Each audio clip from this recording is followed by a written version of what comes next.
Hello friends, नमस्कार, Radhe Radhe and welcome to filler form. तो दोस्तों, मैं ज्योति आप सभी का स्वागत करती हूँ UGC net free online class में। तो दोस्तों, आप सभी के सभी कैसे हैं? आई होप आप सभी के सभी बहुत अच्छे होंगे और बहुत अच्छी तरीके से आप लोग अपनी स्टडी भी कर रहे होंगे, है ना। तो जिन्होंने चैनल को सब्सक्राइब नहीं किया है वो चैनल को सब्सक्राइब कर लें, ताकि उन्हें सारी वीडियोस, सारी जो क्लासेस हैं, अगर उन्होंने नहीं अटेंड की है तो वो अटेंड कर सकते हैं, वो उसे देख सकते हैं। ठीक है। तो आपको पता है कि हमने भारतीय जो काव्य शास्त्र है वो करवा दिया है आपको, और अब हमारा जो है पाश्चात्य काव्य शास्त्र जो है वो चल रहा है। तो दोस्तों, हम लोग यूजीसी नेट की तैयारी कर रहे हैं और हमारा जो है काफ़ी सिलेबस जो है इसमें हो गया है। और जो मतलब ये एक जो थर्ड यूनिट है वो एटलीस्ट अब हमारी कंप्लीट होने ही वाली है ना। तो आज का जो हमारा विषय है दोस्तों वो है टीएस इलियट का परंपरा की अवधारणा। तो परंपरा की जो अवधारणा है आज हम वो जो है इस क्लास में करेंगे। ठीक है। तो आपको पता है कि जो इससे पहले का जो हमारा टॉपिक रहा है वो भी जो है टीएस इलियट का ही था। निर्व्यक्तित्व का जो सिद्धांत था वो हमने किया था, और आज हम परंपरा की जो अवधारणा है वो पढ़ने वाले हैं। तो ये हमारी इकाई 3 चल रही है दोस्तों, और भाग हमारा 20वां बी चल रहा है, क्योंकि ए पार्ट हमने जो है अपनी पिछली क्लास में कंप्लीट किया था। ठीक है। तो डेली आप लोगों को पता है कि 12 बजे हमारी क्लास होती है, तो सभी के सभी टाइम से 12 बजे आ जाइए, ताकि हम अपनी क्लास को बहुत ही जल्दी जो है वो शुरू कर सके। ठीक है दोस्तों, चलो आगे चलते हैं। दोस्तों, तो आप लोगों को स्क्रीन में दिख रहा है, और जो स्टूडेंट्स नए हैं उन लोगों के लिए है कि ये हमारा व्हाट्सएप ग्रुप है। तो आप चाहो तो व्हाट्सएप ग्रुप में हमें ज्वाइन कर सकते हैं, और ये हमारा टेलीग्राम ग्रुप है, आप यहाँ भी ज्वाइन कर सकते हैं, और ये हमारा इंस्टा अकाउंट है, तो आप इसको भी ज्वाइन कर सकते हैं, फॉलो कर सकते हैं। यहाँ पर आपको क्या होगा, यहाँ पर आपको सारी इंफॉर्मेशन मिल जाएगी, जितनी भी यूजीसी की है वो सारी आपको फिलर फॉर्म में मिल जाएगी। तो फिलर फॉर्म आपको जो है सारी इंफॉर्मेशन घर बैठे आराम से आप तक पहुंचाता है, और आपको कहीं भागने की, इधर उधर देखने की, सर्च करने की, कुछ भी करने की ज़रूरत नहीं है। तो फिलर फॉर्म आपको सब कुछ जो है टाइम टू टाइम देता रहता है।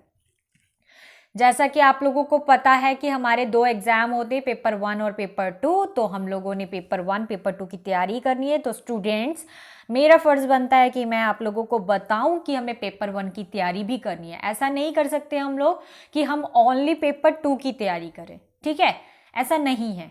हमें दोनों पेपर क्रैक करने, सो हमें दूसरे पेपर पे भी फोकस करना पड़ेगा। लेकिन सबसे ज़्यादा अगर फोकस करने की बात कहूँ तो अपने स्पेसिफिक सब्जेक्ट में कीजिए। ठीक है, क्योंकि आप जो है उस सब्जेक्ट में परफेक्ट होने चाहिए। ठीक है। तो आप जो है अगर हिंदी पढ़ रहे हो मेरे साथ, है ना, तो आप जो है हिंदी में परफेक्ट होने चाहिए। तो ये आपका स्पेसिफिक सब्जेक्ट है। ठीक है।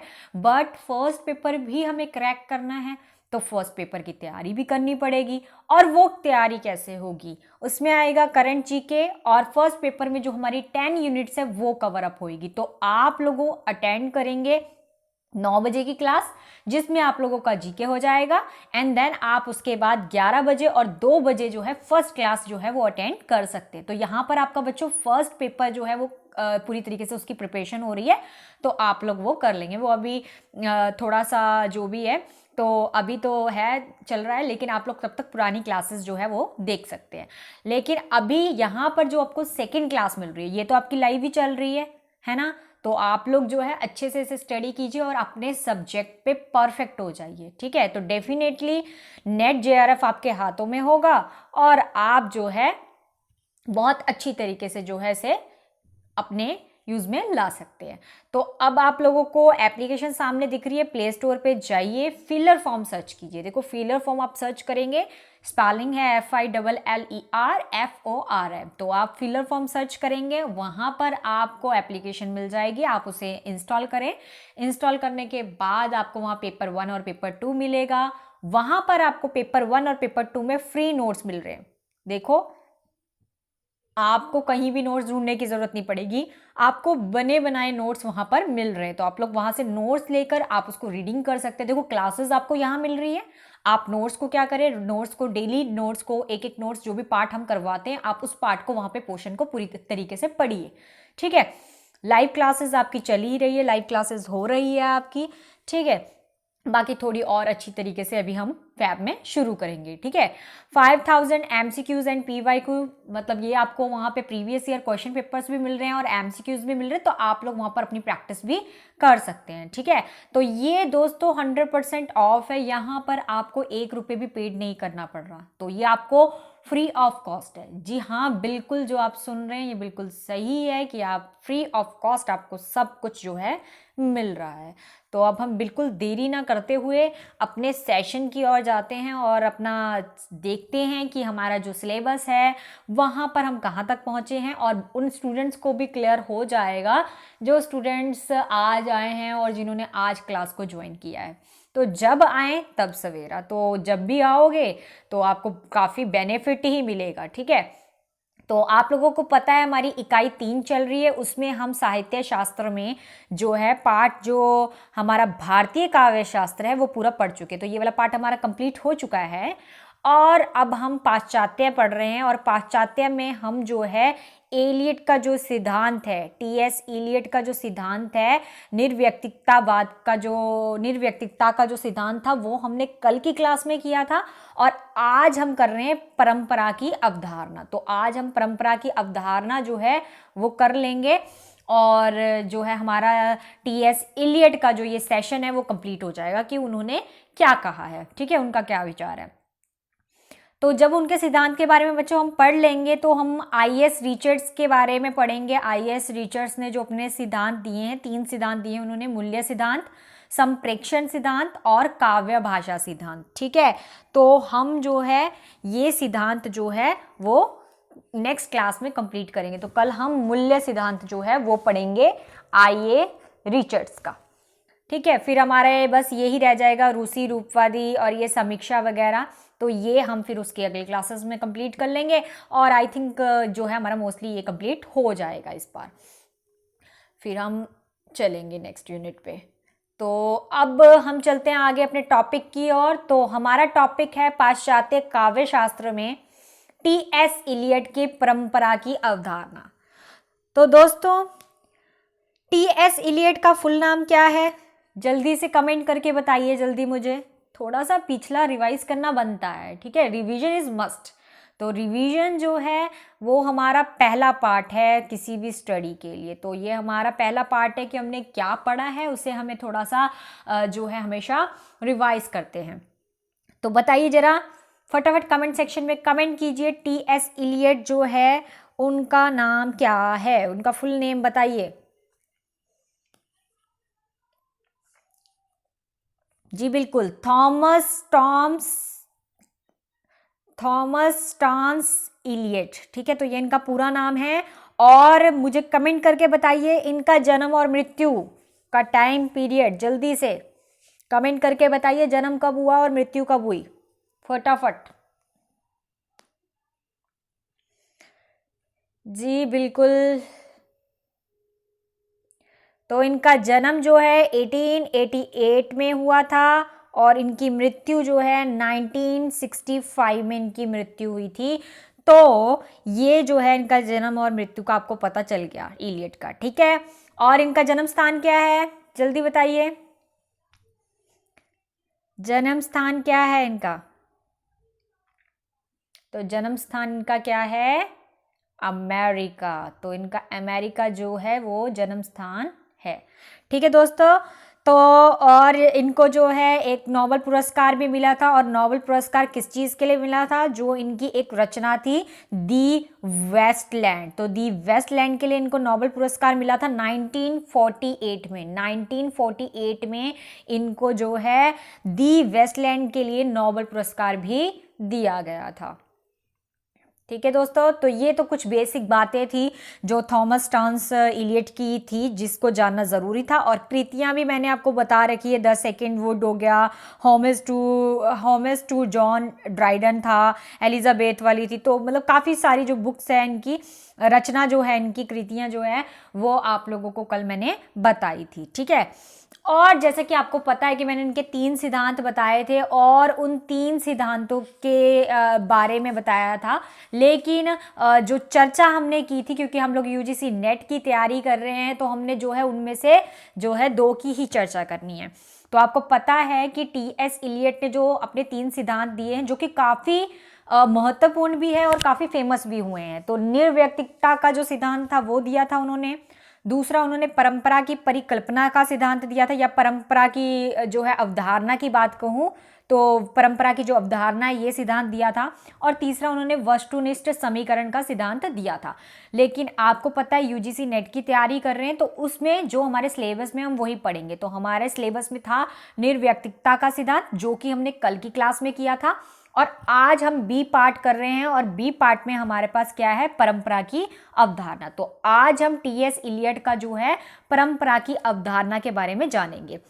लेकिन उससे पहले थोड़ा सा निर्वैयक्तिकता का सिद्धांत बता दूं कि निर्वैयक्तिकता के सिद्धांत में हमने स्टूडेंट्स यही पढ़ा था कि कवि जो होता है, पूरा मतलब अगर हम इसके सार की बात करें तो कवि की बात की थी कि वो जो है क्या करता है, वो अपने व्यक्तित्व के बारे में ज़्यादा लिख देता है। तो उसका जो व्यक्तित्व है, जो उसका व्यक्तित्व है वो कविता में नहीं होना चाहिए। ठीक है, कि वो कविता में अपने ही बारे में लिखता रहेगा, अपने ही बारे में, अपनी जीवन के बारे में लिखता रहेगा, तो वो कविता को सुंदर नहीं बनाएगी। ठीक है, वो अपने, अगर वो दुखी है और वो दुखों को ही प्रकट करता रहेगा तो वो चीज़ अच्छी नहीं है। तो यहाँ पर इलियट ने यही बोला कि उनका जो व्यक्तित्व है वह कविता में नहीं होना चाहिए। पहली चीज़ ये बताई थी निर्वैयक्तिकतावाद में। दूसरी चीज उन्होंने क्या बताई, दूसरी चीज उन्होंने ये बताई कि जो कवि होता है वो व्यक्तिगत भाव भी कविता में नहीं होने चाहिए। उसके जो व्यक्तिगत भाव हैं वो कविता में नहीं होने चाहिए, क्योंकि उससे भी जो कविता होती है उसकी जो सुंदरता होती है वो खराब हो जाती है, और उसका जो भाव होता है वो बिल्कुल अलग चला जाता है, दूसरे के दुख सुख से मैच नहीं करता है। ठीक है, तो इसी तरीके से उन्होंने बोला कि व्यक्तिगत जो भाव है कविता में वो नहीं होना चाहिए। तीसरी चीज उन्होंने बोला, कविता जो कविता है वे ना लिखे तो उसमें जो है मतलब ऐसी कविता कभी नहीं लिखनी चाहिए जिसमें जो है निंदा हो या बुराई हो। ये सब चीजें जब उसमें होती है तो वो क्या करती है कि जो पढ़ रहा है या जो उसको जो है सुन रहा है उसके दिमाग में, उसके मस्तिष्क में बुरा असर पड़ता है। तो नकारात्मक जो प्रभाव है वो नहीं पड़ना चाहिए, इसलिए कविता जो है वो निंदा या जो है ऐसी नहीं होनी चाहिए। ठीक है, और कविता का क्या है, पूर्व ग्रह में से मुक्त होनी चाहिए। तो कविता पूरी तरीके से जो है मुक्त होनी चाहिए, पूर्व ग्रह से मुक्त होनी चाहिए, उसमें अपने जीवन का प्रभाव नहीं होना चाहिए। तो व्यक्तित्वता, जो व्यक्तित्ववाद है वो नहीं होनी चाहिए, उसमें क्या होना चाहिए, निर्व्यक्तिकता होनी चाहिए। मतलब वो अपनी भावनाओं का समीकरण कर दे, अपनी भावनाओं का साधारणीकरण कर दे, किनके साथ, दूसरों के जो सुख दुख है उनके साथ। तो जब दोनों का मतलब कवि का भाव और जो लोग हैं उनका भाव, जन लोग हैं उनका जो भाव है, जब वो दोनों भावनाओं को कविता में व्यक्त करेगा तो वो कविता खाली उसकी नहीं रह जाएगी, व्यक्तित्व उसका नहीं रह जाएगा, बल्कि किसका हो जाएगा, सबका हो जाएगा। सबका दुख उसका दुख हो जाएगा, सबका सुख उसका सुख हो जाएगा। ठीक है, तो निर्व्यक्तिकता से होना चाहिए, अपनी सेल्फिशनेस के लिए या अपने लिए नहीं होना चाहिए। तो यही हमने निर्व्यक्तिकतावाद के सिद्धांत में पढ़ा था टी.एस. इलियट के। लेकिन अब आज हम क्या कर रहे हैं, तो आज हम कर रहे हैं परंपरा की अवधारणा जो हम कर रहे हैं इसको पढ़ते हैं। तो टी.एस. इलियट की जो परंपरा की अवधारणा है, तो दोस्तों सबसे पहले हम विचार करते हैं परंपरा शब्द में। तो परंपरा से आप लोग क्या समझते हैं? ठीक है, परंपरा, देखो परंपरा क्या है। परंपरा, अगर हम सीधे शब्दों में अगर हम परंपरा को बताएं कि परंपरा क्या है, तो परंपरा अब जैसे जन्म से ही है, आपके कुछ जन्म से ही आप उनके जो है, आपने जन्म से ही कुछ चीज़ें सीखी है। ठीक है, आप जब हुए तो आपने अपने संसार, अपने जो आसपास का जो संस्कार है वो सीखा है। ठीक है, तो ये सारी की सारी क्या, ये आपकी परंपरा है, शुरू से चलता आ रहा है, इसलिए आप उसको अपने जीवन में उतारते जा रहे हैं। लेकिन अगर आप इस परंपरा को छोड़ दोगे, अगर आप इसे नहीं मानोगे, तो क्या आने वाली जो पीढ़ी होगी या आने वाली जो जनरेशन होगी, क्या वो उसको देख पाएगी? नहीं देख पाएगी, नहीं देख पाएगी ना, है ना। तो यहाँ पर परंपरा की बात की जा रही है, तो उस परंपरा को साथ चलने की, उसको साथ ले जाने की बात की जा रही है कि अगर हम उसे लेकर जाएंगे साथ में तो वो हमारे वर्तमान में भी बहुत सहायक होगी और साथ ही साथ जो आने वाली पीढ़ी है वो भी उसको देख पाएगी, देख सकेगी, वरना वो तो यहीं पे स्टॉप हो जाएगी, है ना।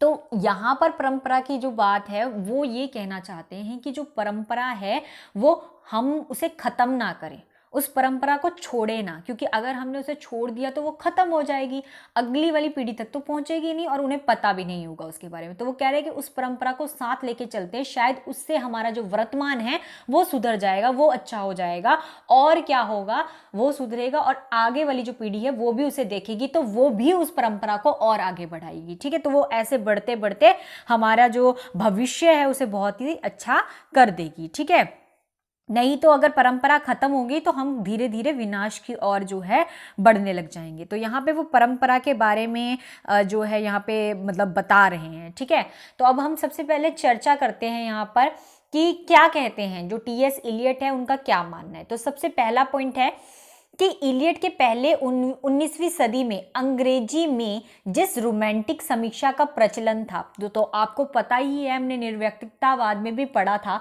कि जो इलियट के आने से पहले, इलियट जब आए थे उनसे पहले जो है उस समय ज़्यादातर जो है रोमांटिसिज्म ही चल रहा था। तो उस समय ज़्यादातर जो कवि होते थे तो जब वो अपनी कोई कलाकार कोई कृति लिखते थे तो वो क्या करते थे कि उसमें ज़्यादातर ऐसे रोमांटिक जो चीज़ें होती थी उन चीज़ों का वर्णन करते थे, बहुत ही ज़्यादा अश्लील शब्दों का प्रयोग किया जाता था और अपनी जो भावनाएं हैं उनको पूरी तरीके से उसमें डाल दिया जाता था। तो एक तरीके से अगर देखा जाए, काव्य की तरफ नज़र मारी जाए तो वो काव्य जनहित के लिए नहीं हो सकता, वो कल्याण की भावना से नहीं हो सकता, वो समाज के लिए नहीं हो सकता, बल्कि वो क्या है, वो एक व्यक्तिगत है, वो एक व्यक्तिगत है और जो है सिर्फ कवि की अपनी भावनाएं हैं, वो उसकी फीलिंग है, वो उसके इमोशंस है, वो उसने उसे उसमें डाला है। तो उससे जन का क्या फायदा, उसको दूसरे जो लोग हैं उनको तो उससे कोई फायदा नहीं है।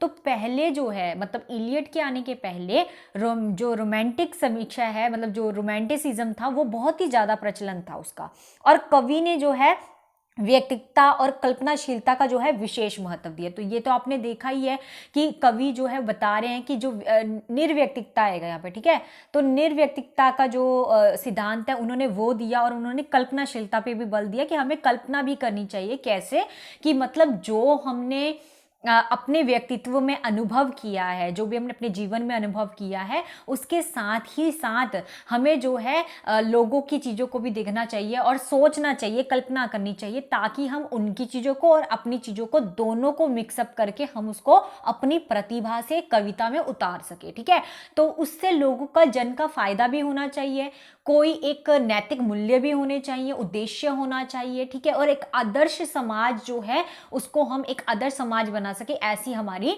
इच्छा होनी चाहिए। ठीक है, तो यहाँ पे 19वीं सदी के जो अंतिम चरण में जो वॉल्टर पेटर थे या ऑस्कर वाइल्ड थे, उन्होंने जो है कलावाद को अत्यधिक महत्व दिया। तो यहाँ पर कलावाद को जो है सबसे ज़्यादा महत्व दिया गया कि कला ही एक ऐसी चीज़ है जो हमारे विचारों को, हमारी भावनाओं को, विचारों को, दूसरों की भावनाओं को, विचारों को जनहित तक पहुँचाती है। ठीक है, लोगों का कल्याण करती है और लोगों तक, दूर दूर तक जो है दूर दूर लोगों तक पहुंचाती है। तो ये काम वो करती है। तो इसी वजह से उन्होंने जो है कला को सबसे ज़्यादा महत्व दिया। तो जो मतलब इलियट के आने से पहले जो रोमांटिसिज्म था, उसके बाद मतलब इलियट के आने के बाद रोमांटिसिज्म खत्म हो गया और जो निर्व्यक्तिकतावाद है और कल्पनाशीलता का जो वाद है वो जो है शुरू हो गया। ठीक है, आगे हम पढ़ते हैं स्वच्छंदतावादी।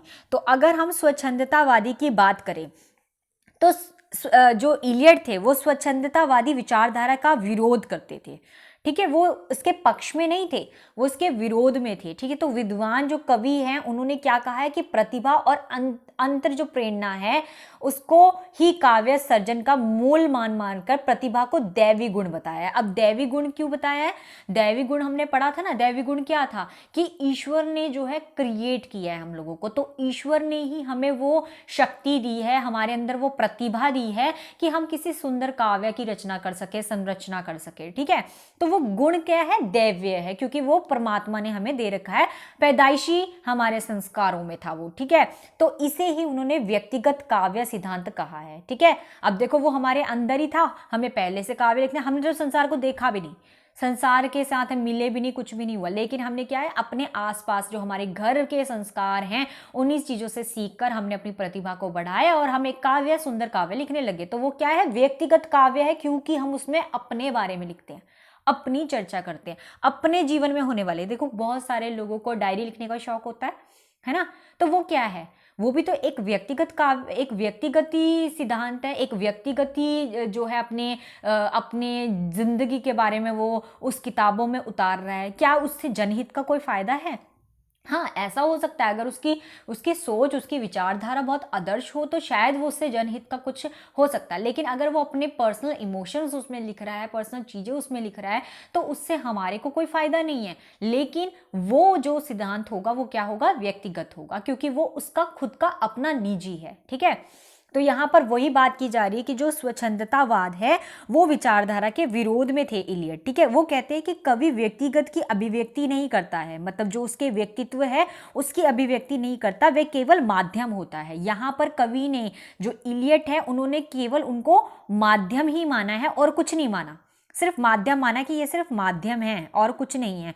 इस माध्यम में ही अनेक प्रभाव भी होते और अनुभव भी होते। तो इसी माध्यम में, मतलब कविता हम लिखते हैं तो कविता क्या है, एक माध्यम है जिसमें हमारे को बहुत ज़्यादा प्रभावित होते हैं हम किसी से, ठीक है। तो प्रभावित भी होते हैं और साथ साथ कुछ हमारे अनुभव भी होते हैं, हम उनको डालते हैं।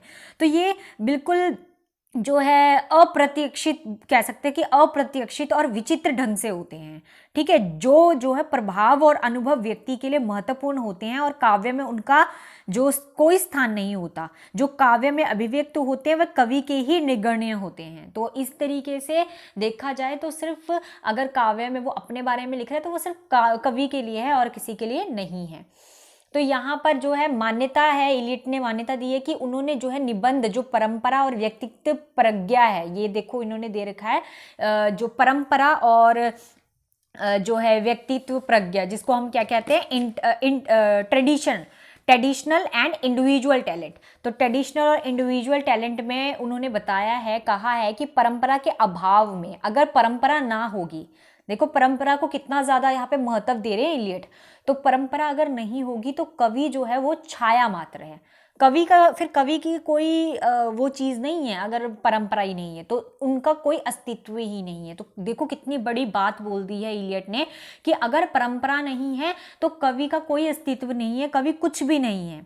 तो यहाँ पर कितनी ज़्यादा, कहेंगे कि कितनी ज़्यादा मान्यता दी गई है किसको, जो है परंपरा को, ठीक है।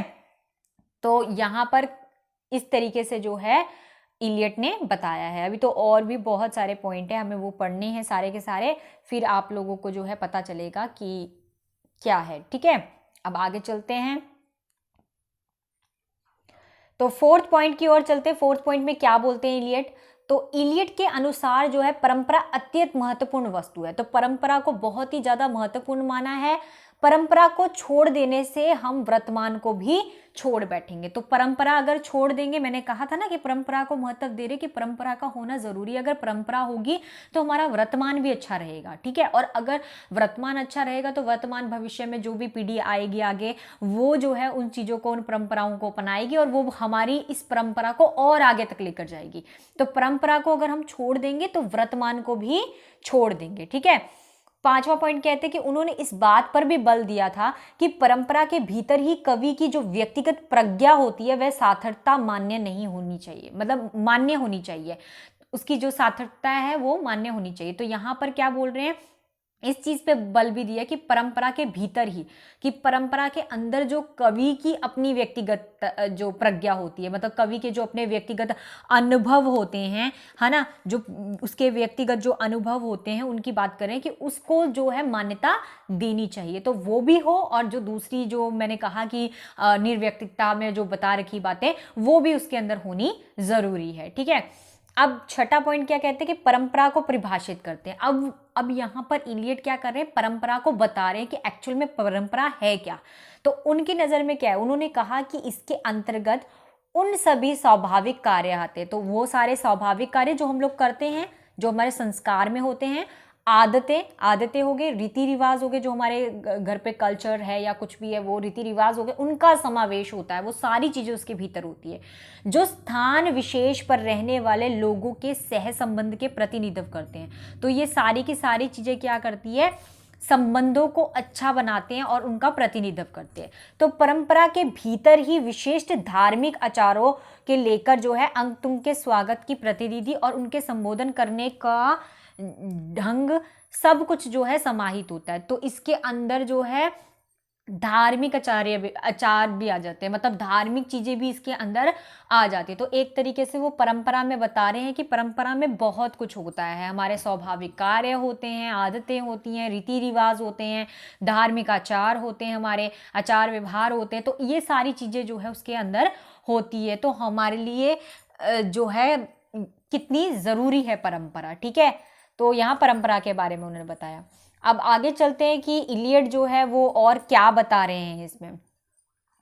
तो 7वें पॉइंट में इलियट क्या बताते हैं, इलियट का मानना है, वो मानते हैं कि परंपरा जो है उत्तराधिकार में प्राप्त नहीं होती है। तो यहाँ पर उत्तराधिकार क्या बताया गया है, उत्तराधिकार का मतलब यहाँ पर है पीढ़ी से, ठीक है, कि मतलब अगर हम परंपरा को छोड़ देंगे तो क्या होगा कि जो आने वाली पीढ़ी होगी वो उस चीज को आगे नहीं बढ़ाएगी और ना ही वो उसको देख पाएगी, क्योंकि पीढ़ी हम जो परंपरा है वो तो हमारे तक ही खत्म होगी। अब जब नेक्स्ट जनरेशन आई तो वो उस परंपरा को वर्तमान में कैसे झेल पाएंगे या कैसे वो उसको देखेंगे, तो वो परंपरा वो नहीं देख पाएंगे। तो यहाँ पर ये अर्जित की जाती है। तो ये परंपरा क्या होती है, अर्जित की जाती है। अब अर्जित कैसे करेंगे, अर्जित वैसे ही करेंगे कि अगर हम परंपरा को आगे लेकर जाएंगे तो हमारी जो आने वाली पीढ़ी होगी वो भी उस परंपरा को देखेगी और हमसे अर्जित कर कर उसे आगे लेके जाएगी, ठीक है। तो यहाँ पे क्लियर है आप लोगों को। वस्तु है, हम क्या कहते हैं कि इलियट के लिए परंपरा एक क्या है, अवांछित प्रवाह है, एक ऐसा प्रभाव है जो क्या होता है, अतीत के सांस्कृतिक साहित्यिक दाय के जो उत्मास से वर्तमान को समृद्ध करता है। तो कितनी बड़ी बात बोल दी यहाँ पर कि वो क्या करता है, जो अतीत होता है हमारा, है ना, जो हमारे अतीत में हुआ होता है, वो अतीत में जो संस्कार हमने लिए हैं उन्हें जब हम आगे लेकर जाते हैं तो वो हमारे वर्तमान को भी क्या कर देते हैं, बहुत ज़्यादा समृद्ध बना देते हैं, हमारे वर्तमान को अच्छा कर देते हैं, ठीक है। तो इसीलिए यहाँ पर वो बहुत अच्छी तरीके से बल दे रहे हैं इस चीज़ पे कि परंपरा होना अनिवार्य है। आगे 8वें पॉइंट में इलियट क्या कहते हैं, तो टीएस इलियट कहते हैं कि अतीत की जो है जीवंत शक्ति है। तो अतीत को उन्होंने एक जीवंत शक्ति कहा है जिससे जो है वर्तमान का निर्माण होता है, ठीक है। तो इससे क्या है, वर्तमान का निर्माण होगा और भविष्य को अंकुर फूटता। तो अगर हम अपने वर्तमान को अच्छा कर लेंगे, वर्तमान में परंपरा को ले आएंगे, क्योंकि देखो कवि को तो उन्होंने पूरा मना कर दिया ना, कवि का तो कोई अस्तित्व ही नहीं है। हम काव्य की संरचना की बात कर रहे हैं, हम काव्य की बात कर रहे हैं और काव्य में वो कह रहे हैं कि कवि का तो कोई अस्तित्व नहीं है अगर परंपरा नहीं होगी। इसीलिए परंपरा जो है उससे हम क्या करेंगे, वर्तमान का निर्माण करेंगे, वर्तमान में लेकर आएंगे उस परंपरा को, ताकि वो भविष्य में भी जो है आगे आए हमारे, ठीक है। तो इस तरीके से उन्होंने जो है यहाँ पर बता दिया कि परंपरा जो है वो कितनी अनिवार्य है। आगे चलते हैं 9वें पॉइंट में। तो 9वें पॉइंट में क्या है, यहाँ पर परंपरा के महत्व का प्रतिपादन करते हुए इलियट ने इस बात पर बल दिया कि कवियों का मूल्यांकन परंपरा की सापेक्षता से किया जाए।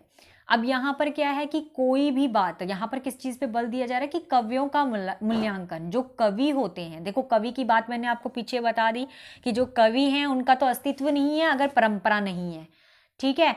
तो यहाँ पर क्या है, सापेक्षता जो है बताई गई है कि कवियों का जो मूल्यांकन है परंपरा की सापेक्षता में ही किया जाता है, ठीक है। और उनके अनुसार कोई भी जो रचनाकार है, मतलब कोई भी रचना जो लिख रहा है, कोई कवि है, वो स्वयं में महत्वपूर्ण नहीं होता है।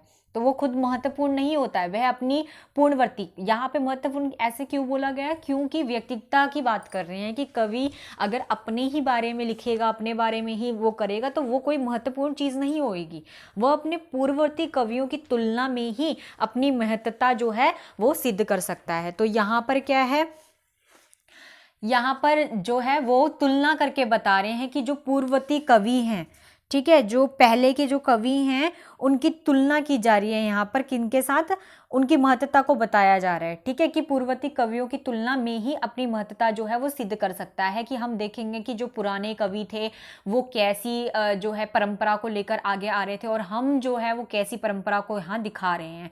तो हमारी परंपरा में और उनकी परंपरा में कितना अंतर है वो हमें स्पष्ट नजर आता है, तब नजर आता है जब हम उनका मूल्यांकन करते हैं। तो यहाँ पर मूल्यांकन पर ज्यादा बल दिया गया है और तुलना की गई है किसकी, जो पुराने कवि थे उनकी, पूर्ववर्ती जो कवि थे उनकी तुलना की गई है आज की महत्ता को सिद्ध करने के लिए। ठीक है, तो ये वेरी इंपॉर्टेंट पार्ट है, क्योंकि ये जो है यूजीसी में आ सकता है। ठीक है, आगे चलते हैं।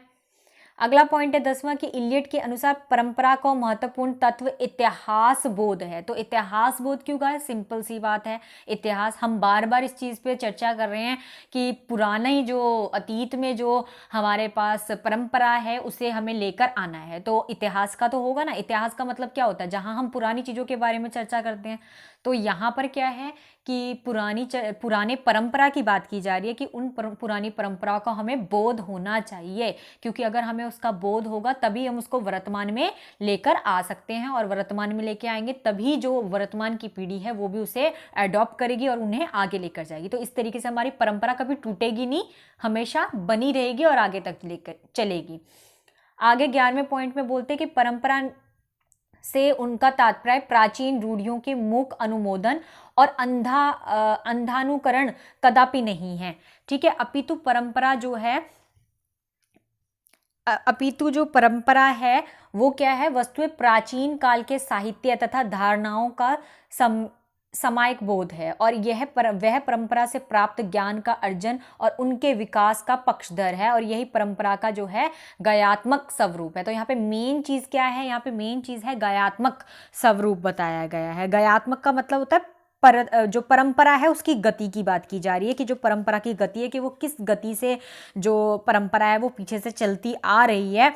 तो परंपरा जो है वो कभी भी रुकती नहीं है, लेकिन अगर हम चाहते हैं तो हम जो है उन परंपरा को खत्म कर सकते हैं। लेकिन यहाँ पे खत्म करने की बात नहीं कर रहे हैं इलियट साफ साफ कह रहे हैं कि जो भी हमारे अतीत में परंपरा है हमें उसे क्या करना चाहिए, आगे लेकर जाना चाहिए। तो परंपरा क्या है, अपने रूप में ही तो होती है, परंपरा अपने रूप में ही है, और उसमें जो है हम कुछ कह सकते हैं कि आधुनिकता को डालते हैं, जो आज हम अपने जीवन में ले रहे हैं तो उसे हम डालते हैं। तो परंपरा, जब हम एक काव्य की संरचना कर रहे हैं तो उस काव्य की संरचना में हम पीछे की ओर देखते हैं, और देखते हैं कि पीछे जो है कैसी पीढ़ी थी, क्या थे, उन चीज़ों को, उन भावों को हमने लिखा। उसके साथ साथ हमने जो आधुनिकता है कि आधुनिकता में क्या क्या चीज़ें हो रही हैं, उन चीज़ों, उन अनुभवों को भी हमने उसमें डाला। तो जब दोनों चीज़ों का समावेश हो जाता है तो वह एक सुंदर काव्य जो है उसका अनुमोदन हो जाता है। लेकिन यहाँ पर उन्होंने रूढ़ियों का पूरी तरीके से क्या किया है, अनुमोदन किया है। रूढ़ियों को उन्होंने जो है रूढ़ियों का अनुमोदन नहीं कर रहे हैं यहाँ पे वो, है ना। तो रूढ़ियों को इन्होंने यहाँ पे अनुमोदन नहीं किया। तो यहाँ पर जो है गेयात्मक जो है रूप उन्होंने कहा है कि ये क्या है, गीति है, जो अपनी परंपरा जो है वो चलती जानी चाहिए, रुकनी नहीं चाहिए, क्योंकि अगर वो रुक गई तो काव्य का जो कोई महत्व ही नहीं रह जाएगा। तो काव्य जो है पूरी तरीके से, कवि और काव्य, उसका कुछ भी मोल नहीं रह जाएगा अगर वो अपने व्यक्तिगत भावनाओं को ही उमारता रहेगा। तो यहाँ पर जो है सीधी सी बात है कि जो निर्व्यक्तिकतावाद है उसको भी यहाँ पर बताया गया है। आगे 12वां पॉइंट देखेंगे तो परंपरा जहां हमें नवीन का मूल्यांकन करने का निष्कर्ष प्रदान करती है। तो नवीन मतलब जो नया है उनका मूल्यांकन अगर हम करते हैं, वहीं पर प्राचीन विकास के साथ साथ मौलिकता का भी सर्जन होता है। तो जो प्राचीन हमने विकास किए हैं उसके साथ साथ जो मौलिकताएं हैं उनका भी हमने सर्जन कर दिया है। तो इसी कारण वह सर्जनात्मक विकास के साथ अतीत में भी विद्यमान श्रेष्ठ तत्वों का बोध जो है अनिवार्य होता है। तो श्रेष्ठ जो तत्व है उसका भी हमें यहाँ पर बोध हो जाता है, और उनके बारे में भी हम जो है अच्छी तरीके से जान लेते हैं। ठीक है, तो यहाँ पर जो है कि जो है सर्जनात्मक विकास के लिए अतीत में, तो इसलिए जो भी अतीत में है हमारे पास, है ना, उन परंपराओं को हमें जो है अपने साथ आगे लेकर जाकर उसमें आधुनिकता वाले जो हमारे मूल्यांकन हैं या हमारी जो भावनाएं, अनुभव हैं, उन्हें भी डाल देना चाहिए। तो 13वां पॉइंट क्या कहते हैं कि परंपरा ज्ञान के अभाव में हम यह कैसे जान सकेंगे कि ज्ञान का अगर अभाव होगा, अगर हमारे पास ज्ञान ही नहीं होगा, ज्ञान की कमी होगी, तो हम कैसे जान पाएंगे कि मौलिकता क्या है? हमें कैसे पता चलेगा कि मौलिकता क्या है? तो यहाँ पे वस्तु है, वो कहते हैं कि मौलिकता क्या है और कहाँ है। तो वस्तु है, वो कहते हैं कि यहाँ पर जो है अतीत को ही वर्तमान में देखना रूढ़िवादिता नहीं है, बल्कि मौलिकता ही है। मतलब अगर हम अतीत की, देखो रूढ़िवादिता क्या है? रूढ़िवादिता ये होता है कि रूढ़ हो जाना किसी भी चीज़ के लिए, कि कोई परंपरा है, एज इट इज़ हम जो है उसको एज इट इज़ अपनाएं। देखो आधुनिकता में जो है, आधुनिकता में बहुत कुछ बदलाव आ जाता है ना। तो अगर हम उन्हीं परंपराओं से चले, अगर हम बोले कि नहीं नहीं ऐसा नहीं, ये तो ऐसा होना चाहिए, अरे ये ऐसा नहीं, ऐसे नहीं, हमें क्या है, क्योंकि जनरेशन गैप है ना, जनरेशन गैप है, जो पीढ़ी है, पीढ़ी के बीच में अंतराल तो है ही है। अब पुरानी पीढ़ी जो है, उनकी सोचने की जो शक्ति है वो अलग तरीके की, वो पहले अलग तरीके से सोचते थे।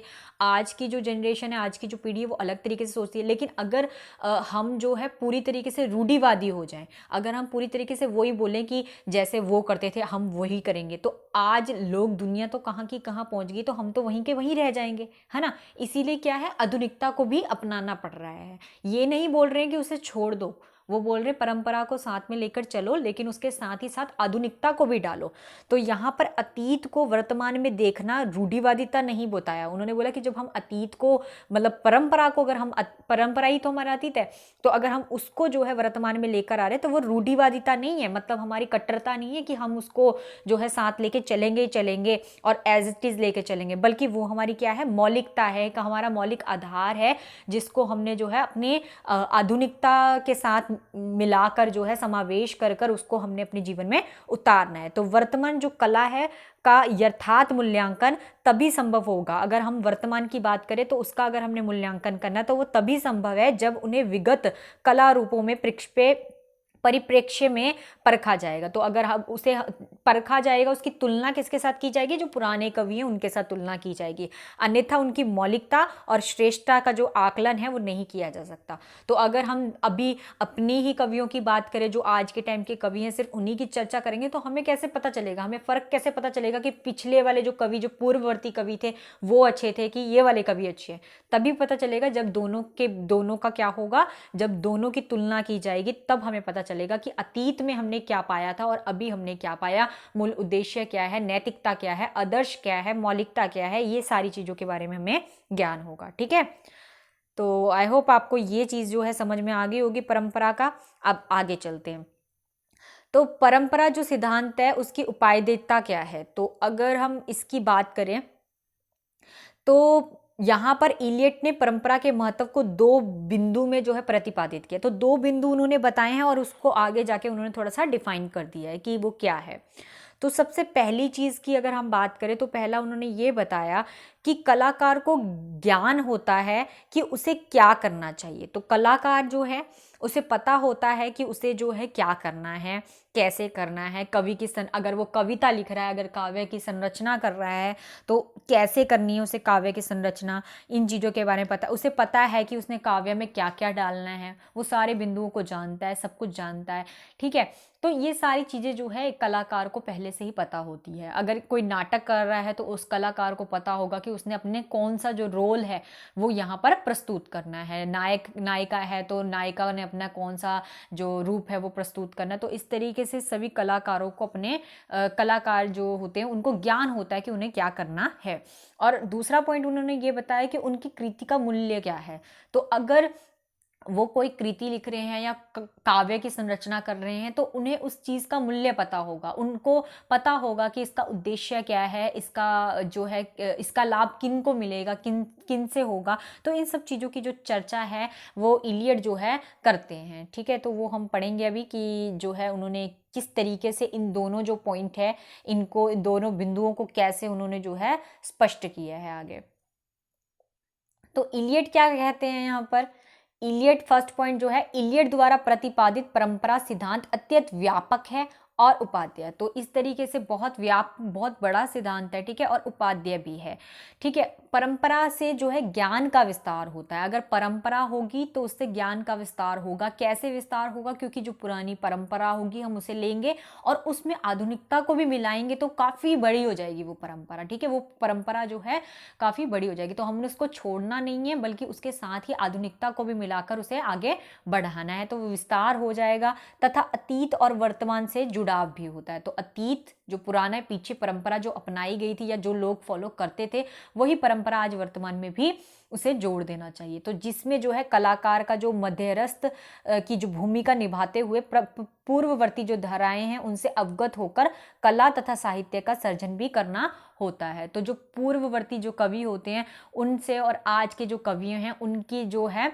उनसे एक सुंदर साहित्य की जो है संरचना हो सकती है, एक सुंदर काव्य की संरचना की जा सकती है। तो यहाँ पर इस तरीके से वो पहला पॉइंट का जो है हम कह सकते हैं कि पहले पॉइंट को वो अच्छी तरीके से डिफाइन करें कि कलाकार को कैसे ज्ञात होता है कि उसे क्या करना है। तो यहाँ पर उन्होंने बोला ना कि उन्हें तभी ज्ञात हो पाएगा जब वो क्या करेंगे, अतीत में जो परंपरा है हमारी उसको हम वर्तमान से अगर जोड़कर चलेंगे और उनकी तुलना एक दूसरे के साथ करेंगे, तभी हमें जो है ज्ञात हो पाएगा कि हमें जो है क्या करना है और हम कहाँ पहुँचे और हमें कितनी उसमें जो है चीज़ें डालनी है, ठीक है। तो यहाँ पर जो है हमें ज्ञान होगा, अगर हमें जो है उस चीज़ का ज्ञान होगा तभी हम उस वर्तमान में उसका जो है प्रयोग कर सकेंगे। तो यहाँ पे मेन पॉइंट क्या है कि ज्ञान होना चाहिए, ठीक है, ज्ञान होना चाहिए और तभी हम उन चीज़ों का जो है प्रयोग कर पाएंगे। तो ये पहले जो प्रश्न है, जो पहले पीछे प्रश्न दिया था कि कलाकार को कैसे ज्ञात होता है, उसे क्या करना चाहिए, तो उसका उत्तर ये बन सकता है।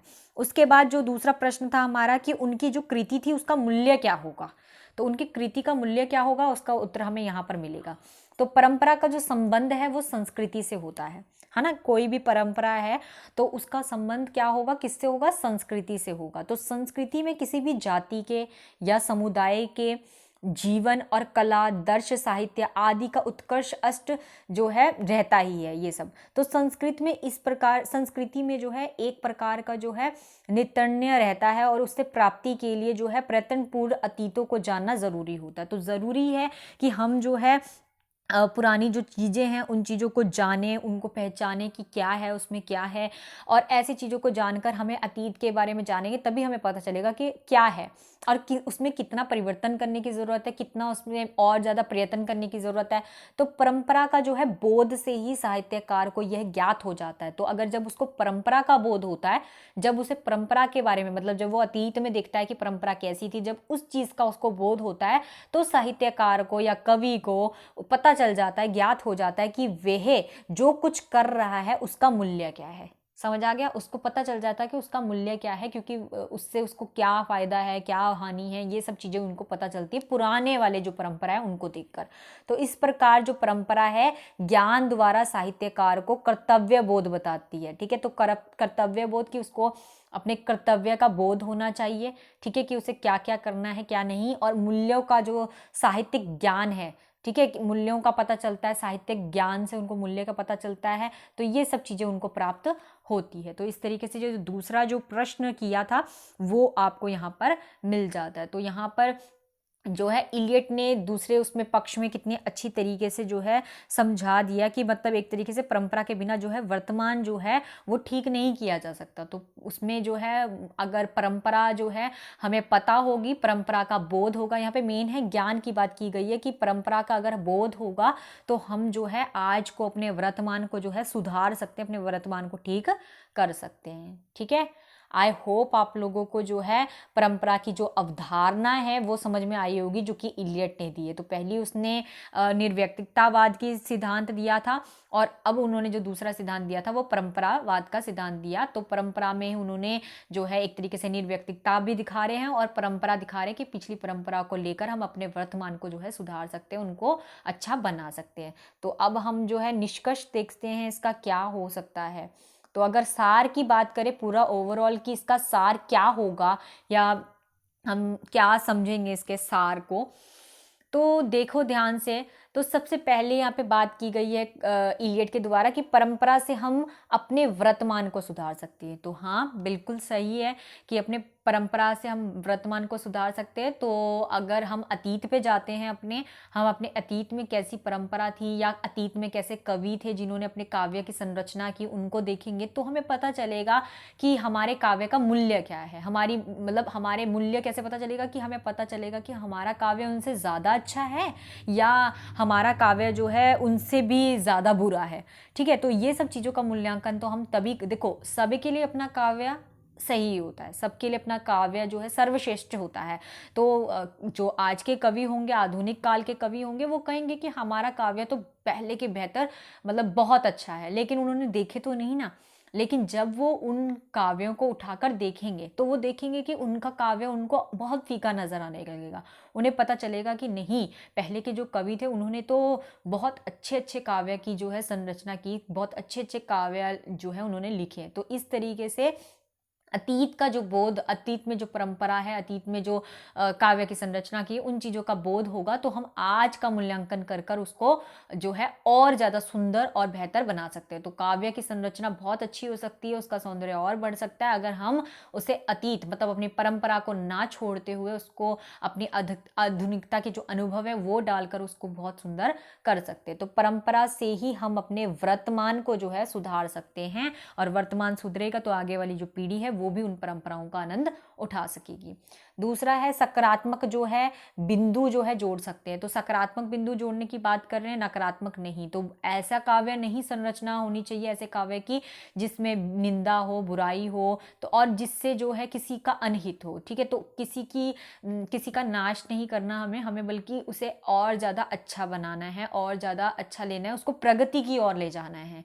तो इसलिए उसके लिए हमारे को जो है आधुनिकता में सकारात्मक जो बिंदु होते हैं उन पक्षों को उठाना चाहिए, ताकि जो है पढ़ने वाला या सुनने वाला और काव्य को देखने वाला जो होगा उसके अंदर जो है प्रगति ही जो है हो, उसके अंदर सकारात्मक विचार ही आए। ठीक है, तीसरा पॉइंट की बात करें तो क्या है, साहित्य के प्रेक्ष्य में कला की बात की गई। तो कला को यहाँ पर महत्व दिया गया है, क्योंकि कला जो है, कवि की बात कर रहे हैं हम, काव्य की संरचना की बात करें तो कला जो है सबसे ज़्यादा है। तो प्रतिभा जो है संस्कार में, हमारे प्रतिभा संस्कार में ही होती है, लेकिन हमारे को आज के संस्कार और पहले के संस्कारों में जो है बहुत अंतर होता है। इसलिए हमें अपने अतीत में जो परंपरा है उन संस्कारों को भी साथ लेकर, और आज की जो आधुनिकता है उनको भी लेकर जो है एक सुंदर काव्य की रचना कर सकता है। तो कलाकार के अंदर ही ये गुण होता है कि वो हर चीज़ को समेट कर चलता है, समावेश कर चलता है। इसलिए यहाँ पर जो कला है उसे सबसे ज़्यादा महत्व दिया गया है, और कला के माध्यम से ही अपने विचारों को दूर दूर तक पहुँचा सकते हैं। वरना अगर काव्य ना होता है ना, अगर कला नहीं होती, काव्य ना होता तो क्या होता, तो सिर्फ जो है व्यक्ति अपने तक ही रहता, सिर्फ अपनी व्यक्तिगत चर्चा ही करता, अपने व्यक्तिगत ही जो है हित देखता। ठीक है, लेकिन ऐसा नहीं है, वो अपने व्यक्तिगत हित नहीं देखता, बल्कि निर्व्यक्तिकतावाद जो सिद्धांत दिया है, निर्व्यक्तिकता का सिद्धांत जो दिया है कि वो जनहित का सोचे, सबका सोचे, सबका लेकर सोचे। जैसे उन्होंने दिया था ना, उसमें वैज्ञानिक का उदाहरण दिया था कि वैज्ञानिक क्या करता है, अगर एक बल्ब का आविष्कार कर रहा है, या अगर एक ट्यूबलाइट का आविष्कार कर रहा है, फैन का आविष्कार कर रहा है, किसी भी चीज़ का आविष्कार कर रहा है, तो वो सिर्फ अपने फायदे के लिए उसने उसका आविष्कार नहीं किया, बल्कि सबके फायदे के लिए किया। उसी तरीके से निर्व्यक्तिकता का सिद्धांत है कि उसमें वो कवि जो है, लिखने वाली संरचना जो है, वो सिर्फ अपने बारे में नहीं लिखकर बल्कि सबके बारे में लिखे और सबके सुख दुखों का वर्णन करे, ताकि सबको वो काव्य जो है अच्छा लगे, जो उनको नैतिकता सिखाए, जो उनको आदर्श सिखाए, और एक अच्छे समाज का जो है वो चित्रण करे। ठीक है, उसके बाद हमारा आखिरी जो बिंदु है वो है परंपरा के बिना वर्तमान को ठीक नहीं किया जा सकता। तो अगर परंपरा नहीं होगी तो हम अपने वर्तमान को कभी भी सुधार नहीं सकते हैं। क्यों? क्योंकि अगर परंपरा नहीं होगी तो जो है कवि का तो कोई मोल ही नहीं है, कवि का तो कोई मूल्य ही नहीं। कवि तो अपने व्यक्तिगत चर्चा ही करता रहेगा, और जो है जिससे क्या होगा, जिससे जो है लोगों का मन जो है वो काव्य से उठ जाएगा, और वो काव्य को देखेंगे नहीं, और उनके जीवन में भी कोई सुधार नहीं आने वाला। तो वो एक तरीके से नकारात्मक विचार ही होगा और वो नीचे नीचे जाता रहेगा। तो वो ना होते हुए हम अपने कभी भी वर्तमान को ठीक नहीं कर सकते। तो ज़रूरी है कि परंपरा के बिना जो है वर्तमान को ठीक नहीं किया जा सकता। इसलिए ज़रूरी है कि हम परंपरा को लेकर साथ में चलें, ताकि हम जो है अपने वर्तमान को सुधार सके, वर्तमान को जो है अच्छा बना सके, प्रगति की ओर ले जा सके, और आने वाली जो पीढ़ी है वो भी जो है परंपरा को जो है देखे और अपने जीवन में उतारे। तो आगे वाली जो संरचना होगी या आगे वाली जो जो काव्य रचे जाएंगे वो आज के मुकाबले और भी ज़्यादा बेहतर बनेंगे। ठीक है, क्योंकि वो भी आज की परंपरा को देखेंगे ना, तो अपनी तुलना और उन आज की परंपरा से करेंगे तो फिर वो और भी ज़्यादा बेहतर होगा। इसलिए आज की तुलना हमें किससे करनी है, जो अतीत है उन पूर्ववर्ती कवियों के साथ करनी पड़ेगी, ताकि हमें पता चले कि हमारा काव्य उनके काव्य से कितना ज़्यादा अच्छा है और कितना ज़्यादा कम है, और हमें उसमें कितनी मेहनत करनी है। ठीक है, तो इस तरीके से इलियट ने जो है अपना जो सिद्धांत है, अपना जो परंपरा की जो अवधारणा है वो दी है। तो आई होप आप लोगों को जो है परंपरा की अवधारणा जो है वो अच्छी तरीके से समझ आ गई होगी। तो आज का जो हमारा प्रश्न बनता है वो है, बायोग्राफी लिटरेरिया किसकी रचना है। तो आप लोगों को अच्छी तरीके से पता होगा कि जो है किसकी रचना है। तो जिनको पता है वो सारे कमेंट सेक्शन में कमेंट कर दीजिए, ताकि मुझे पता चले कि आप लोगों ने कितनी अच्छी तरीके से स्टडी की है। ठीक है, तो जो मैंने पढ़ाया है उसी में से पूछा है कि बायोग्राफी लिटरेरिया जो है किसकी रचना है। तो जल्दी से कमेंट सेक्शन में कमेंट करके मुझे बताइए। ठीक है, तो ये आपका प्रश्न है। और फिर अगर किसी को जो है कोई भी सेशन या कुछ भी आपको कोई पार्ट समझ में नहीं आया है तो आप लोग मुझसे प्रश्न कर सकते हैं। तो जितनी भी पीछे क्लासेस हुई है उनमें से भी आप लोग पूछ सकते हैं, और जो अभी हमारी जो क्लास चल रही थी ये परंपरा की अवधारणा, इसमें भी अगर आपको कोई डाउट है तो आप लोग मुझे कमेंट सेक्शन में जो है कमेंट कर दीजिएगा। ठीक है, तो कोई भी क्वेरी होगी तो आप लोग मुझे कोई जो है कमेंट सेक्शन में कमेंट करके बता दीजिएगा, तो मैं उसका उत्तर देने की पूरी कोशिश करूँगी। तो आज का जो हमारा विषय था वो यहीं ख़त्म होता है, और कल हम जो है न्यू जो है अपना न्यू जो नेक्स्ट जो होगा इससे उसको हम लेकर आएंगे। मूल्य की चर्चा जो है हम कल की क्लास में करेंगे। ठीक है, तो दोस्तों आज का हमारा टॉपिक यहीं ख़त्म होता है। तो आपका बहुत बहुत धन्यवाद। और जो है आपका दिन जो है ये आप व्हाट्सएप ग्रुप हमारा देख रहे हैं, और इससे जो है आप ज्वाइन कर सकते हैं जिन्होंने ज्वाइन नहीं किया है, ताकि आपको सारी अपडेट्स मिलती रहें। और जिन्होंने मेरे चैनल को सब्सक्राइब नहीं किया वो चैनल को सब्सक्राइब कर ले, लाइक करना मत भूलें, और कमेंट तो आप करते ही हैं। ठीक है, तो all the best for your UGC net के लिए तैयारी के लिए। और आप लोग जो है आपका दिन शुभ हो, मंगलमय हो, और मैं कामना करती हूँ कि आप लोग जो है बहुत अच्छी तरीके से तैयारी कर कर नेट जेआरएफ जो है वो क्रैक करें। तो bye, Radhe Radhe, have a nice day.